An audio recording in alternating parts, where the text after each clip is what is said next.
Hi and welcome to SQE Success, your pathway to becoming an English solicitor. In this question bank series, we'll look at 3 questions on dishonesty offences, which falls under criminal law in FLK2. Let's dive in.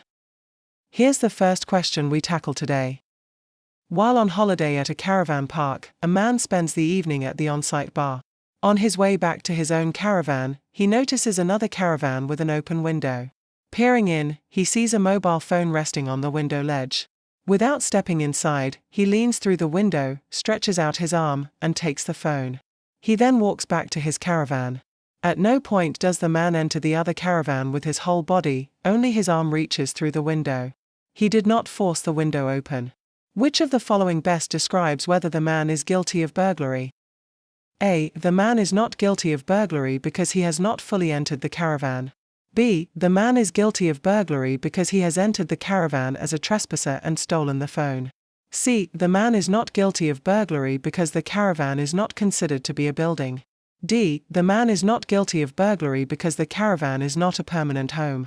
E. The man is not guilty of burglary as he did not use force to gain entry, since the window was open. You can pause the video and think about it. The best answer is B. The man is guilty of burglary because he has entered the caravan as a trespasser and stolen the phone. Under Section 9(1)(b) of the Theft Act 1968, a person is guilty of burglary if, having entered a building or part of a building as a trespasser, they steal or attempt to steal anything in it. Key points from case law and statute. Entry does not require full body entry. In R against Brown, 1985, it was held that effective entry, e.g. reaching through a window, is sufficient. Thus option A is wrong.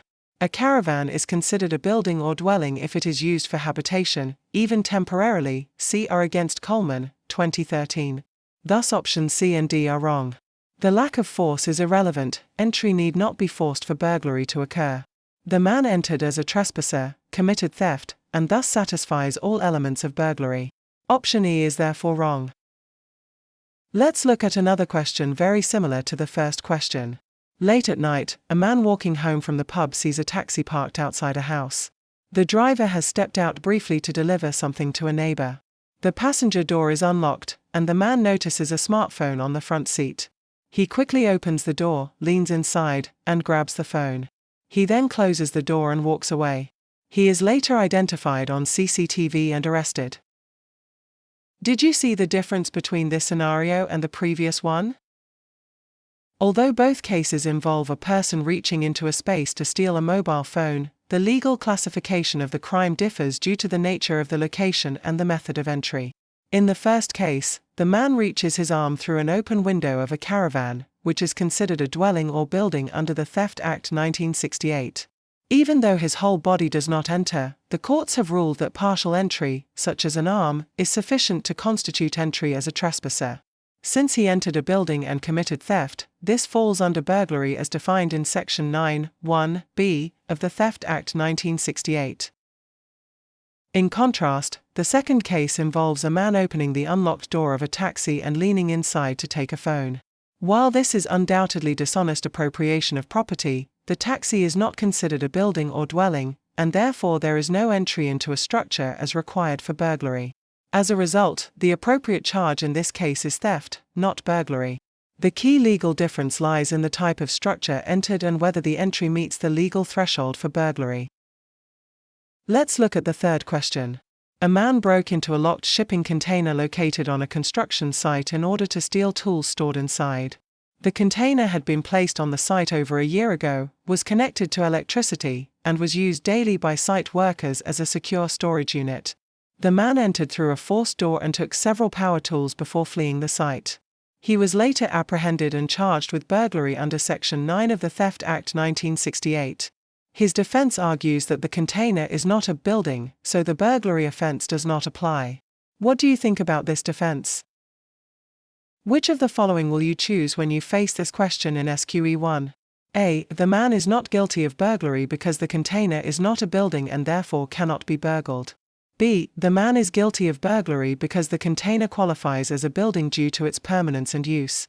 C. The man is guilty of attempted burglary only, because a container is not a building unless it has windows or a foundation. D. The man is guilty of theft, not burglary, because buildings must be fixed brick or timber structures. E. The man is guilty of burglary only if he entered during the hours of darkness. The correct answer is B. The man is guilty of burglary because the container qualifies as a building due to its permanence and use. Under Section 9 of the Theft Act 1968, burglary requires entry into a building or part of a building as a trespasser. There is no strict definition of building in the Act, but case law has clarified the test. There are two key case law on this area. B&S against Lethley, 1979, a refrigerated container used for storage, stationary for 2 to 3 years, with mains electricity, was held to be a building. Norfolk Constabulary against Seekings and Gould, 1986, a lorry trailer used for storage but still mobile, with wheels, was not a building. In our case, the container is stationary and in place for over a year, used for daily storage, connected to electricity, and treated functionally like a permanent outbuilding. Therefore, it satisfies the test of permanence and stability and is capable of being a building for the purpose of burglary. The exam tip for today is, always break the burglary question into 3 key tests. 1. Was there entry? Partial physical entry is enough if it's effective for committing the crime. 2. Was the defendant a trespasser? Always check whether the person had permission to enter and whether the entry was intentional and unlawful. 3. Was it a building or part of one? Focus on use, permanence, and structure when evaluating whether something is a building.